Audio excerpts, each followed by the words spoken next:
मनुवादी विचारधारा की ट्रेनिंग लेकर प्रोफेसर बने मनुवादी क्या वास्तविक न्याय को समझते हैं?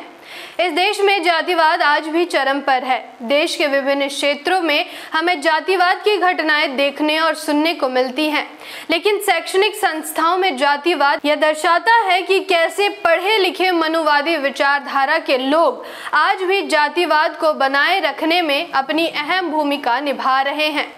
मैं आकृति और आप देख रहे हैं MNT न्यूज़ नेटवर्क।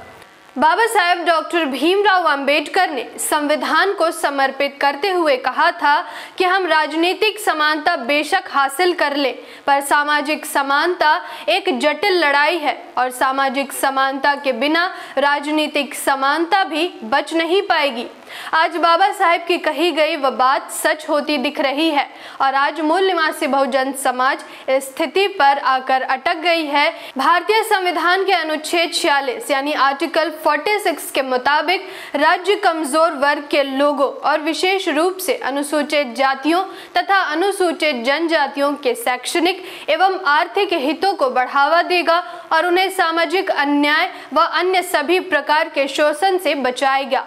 यही नहीं, भारतीय संविधान का अनुच्छेद 15 और 16 भी धर्म, नस्ल, जाति, लिंग और जन्म स्थान के आधार पर किए गए भेदभाव को अपराध मानती है, लेकिन आज खुलेआम जातिवाद को बढ़ावा दिया जा रहा है। आश्चर्य की बात यह है कि आज देश के उच्च से उच्च शैक्षणिक संस्थानों में भी जातिवाद के मामले काफी बढ़ रहे हैं।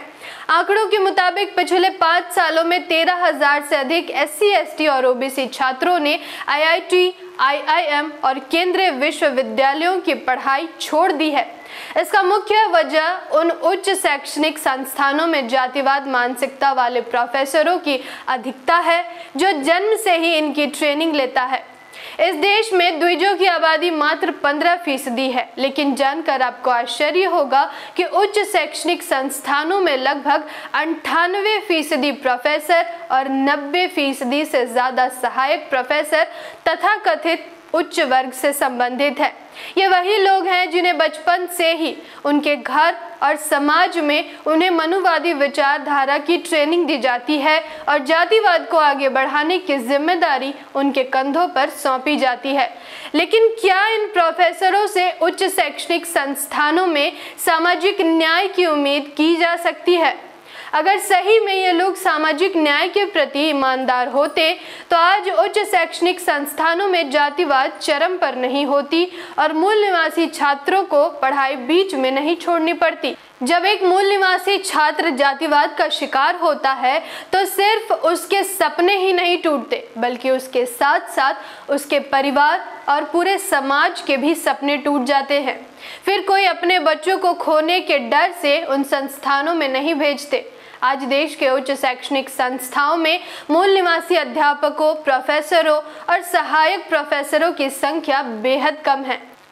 देश के 45 केंद्रीय विश्वविद्यालयों में 33 SC और ST श्रेणी में अध्यापकों के 1097 पदों को भरा जाना था, लेकिन सिर्फ 202 को ही भरा गया।